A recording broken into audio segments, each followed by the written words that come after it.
ನಿಮ್ಮ ಮಗ software engineer, software ಇಂದ ಫಾರ್ಮರ್ ಆದ್ರಿ. ಈಗ ನಮ್ಮ ಮಗ ಸಾಫ್ಟ್ವೇರ್ ಇಂಜಿನಿಯರ್ ರೀ.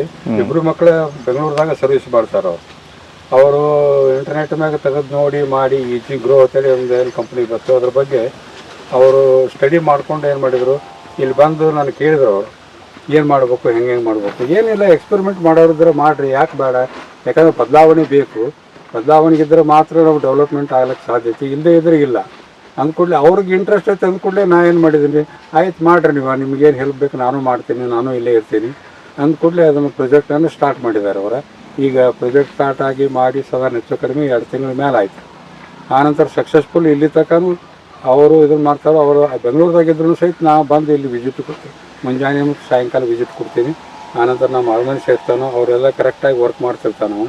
ಅದು ನೋಡ್ಕೋತ ಸೂಪರ್ವಿಷನ್ ಮಾಡ್ಕೋತಿದ್ದೀನಿ ನಾನು. ಎಷ್ಟು ಮಾತ್ರ ಇದೆ. ನಾನು ರಿಟೈರ್ಡ್ ಪ್ರೊಫೆಸರ್. ನಮ್ಮ ಮಕ್ಕಳು ಇಬ್ಬರು ಬೆಂಗಳೂರದಾಗ ಇರ್ತಾರೆ. ಆದರೆ ಅವ್ರದ್ದು ಅದ್ರ ಬಗ್ಗೆ ಇಂಟ್ರೆಸ್ಟ್ ಭಾಳ ಐತೆ ಅಂದ ಕೂಡಲೇ ಇದನ್ನು ಸ್ಟಾರ್ಟ್ ಮಾಡಿದ್ದೀನಿ. ಓಕೆ, ಭಾಳ ಧನ್ಯವಾದಗಳು ಸರ್. ಈಜಿಗೆ ಅವ್ರ ಬಗ್ಗೆ ನೀವು ಹೇಳಿದ ಬಗ್ಗೆ. Thank you sir. Thank you.